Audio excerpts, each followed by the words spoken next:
boardroom. So your citizens no longer have to go to San Francisco and argue through a very arcane rulemaking process at the Public Utilities Commission. As is the case with Sonoma County Water, the directors of the agency get to feel the love from the ratepayers directly. And needless to say, that was a very attractive feature for all the city council people we were trying to attract.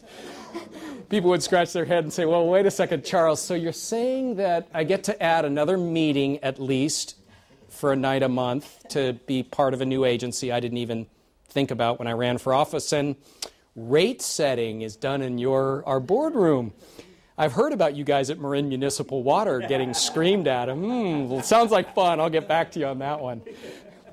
Let's just say that very issue delayed us for about 3 years. But the real win was the notion that Marin could walk its talk, cutting greenhouse gas emissions, weaning ourselves off fossil fuel, laying out some hoped-for goals through our energy supply contract and in this container of having an agency that could try to walk the talk around energy-related issues. Woody?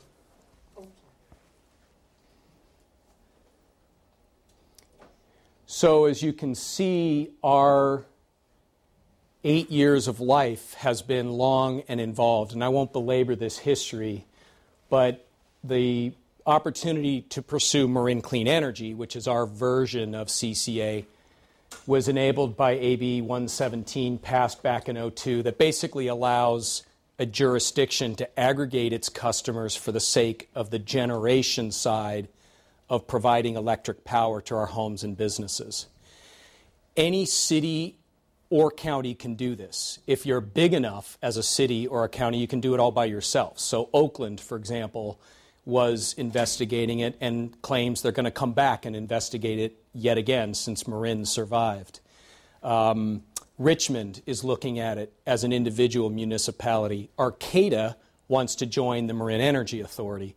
So we're getting different types of interest popping up now all over the state of California since Marin Clean Energy launched and is actually profitable and all the rest. The notion of using CCA as a method to cut greenhouse gas or obtain local power is increasingly interesting to folks. I should mention that for years we were well behind a set of jurisdictions down in San Joaquin County that weren't tree huggers like me at all. Their basic mission was we want to get cheaper power, and we're kind of in this gray zone between Southern Cal Edison and PG&E, and we have power interruption problems. So we want consistent supply, and we want it cheaper. And this group of conservatives banded together in the San Joaquin Irrigation District and were chasing community choice aggregation for very different reasons than we were. So communities get to decide for themselves what their values are. And that was a key feature the legislature set out. One of the first things San Joaquin decided to do was to put a contract out to build a big gas-fired plant. In contrast, the Marin Energy Authority 2 years ago made policy that we will not buy nuclear or coal in our energy contracts at all. So that's off the table. When we go to the market for a bid, we will stipulate that we'll buy natural gas, we'll buy large hydro, neither of which are renewable power sources, but we won't take any coal or nuclear in the mix. And we achieved that goal. Grassroots leaders were critical. They showed up for 6 straight years in our boardrooms all over the county and helped tremendously. We also did a public survey along the way through the county of Marin. We were going out for a customer survey anyway, and we found out that people strongly supported this notion. Folks wanted greenhouse gas reduction. They wanted local municipal leaders to walk that talk. And they actually gave us a pretty strong indication that they would even tolerate government doing it. A lot of people believe government ought to get out of the way and let the private sector innovate to achieve some of these ends, and that's legit. The problem is with a big monopoly, we weren't getting that kind of innovation at all. And we ran into generator after generator that would die on the vine waiting for financing because it took PG&E a year to sign a contract and then the PUC months and months to approve it. An example I can give you is that our mere existence late last fall enabled 2 landfill gas generators to hit the market that otherwise would have died. So we now purchased 3 megawatts of peak load power, and we signed those contracts start to finish in 6 weeks. Those same contracts without any community choice aggregator would have taken 2 years or more. And those generators said, your mere existence has resulted in our survival. Those deals were financed by project financing, private sector capital, and all we did was show up with a power purchase agreement that said, when you're up and running, we will buy your power for this extended period. Key criticism we took a year ago from the grand jury and Joe Nation, who was working for PG&E, and Michael Smith, our treasurer, was, you're going to go out, you're going to be stupid, you're going to float a general obligation bond, and you're going to bankrupt the agency and leave the taxpayer holding the bag or the ratepayer. We were adamant, and we repeated the fact that we won't do that. What we're going to do is use project financings if we ever use any agency public money. And as a first priority, we're going to let the private sector finance the deals, and we're going to show up as a willing buyer. So we have a rate stream that we can use, and we can hire a new generator, say at a landfill in Novato, buy 10 megawatts of peak load power from them, and sub out 10 megawatts of our brokered power in exchange for that renewable new power source. We don't have to put bonds in. We don't have to use general fund money. We don't have to finance it.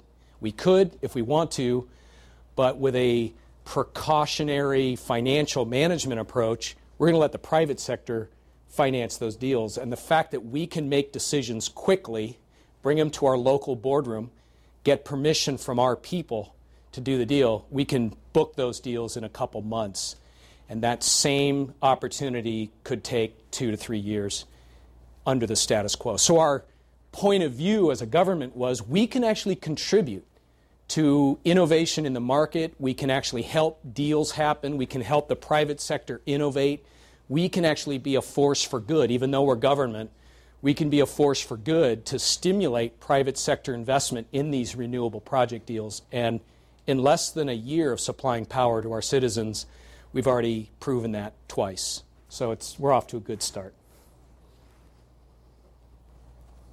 We launched our actual provision of power through the Marin Clean Energy Program about a year and a half after we created the agency.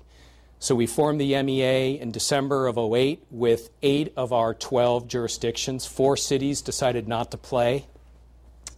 And we then launched a program of marketing to about 9,000 of our customers. And you may have seen in the press that PG&E unleashed a holy war against us. I have to say it was one of the worst experiences of my life. Having my reputation dragged through the mud like that, it was brutal. We are working out potential punitive arrangements with the Public Utilities Commission for that behavior because it was in gross violation of the law that the legislature had laid out. And I'm hopeful, cautiously optimistic, that no one will ever have to put up with that kind of stuff again. The PUC is tightening down the rules of what it means to, quote, fully cooperate with a community choice aggregation. But when I go to venues like this and I see the political leaders around the room, I do want to say, go get a Kevlar jacket. Because it is serious and it hurt and it was not fun. I don't know that it'll ever happen again. Again, if the legislature and the PUC tighten down the rules about what it means to fully cooperate, I don't think other jurisdictions will go through the same fate. But, you know, it was bad. I think every household in Marin got 11 mailers calling this a risky, irresponsible scheme.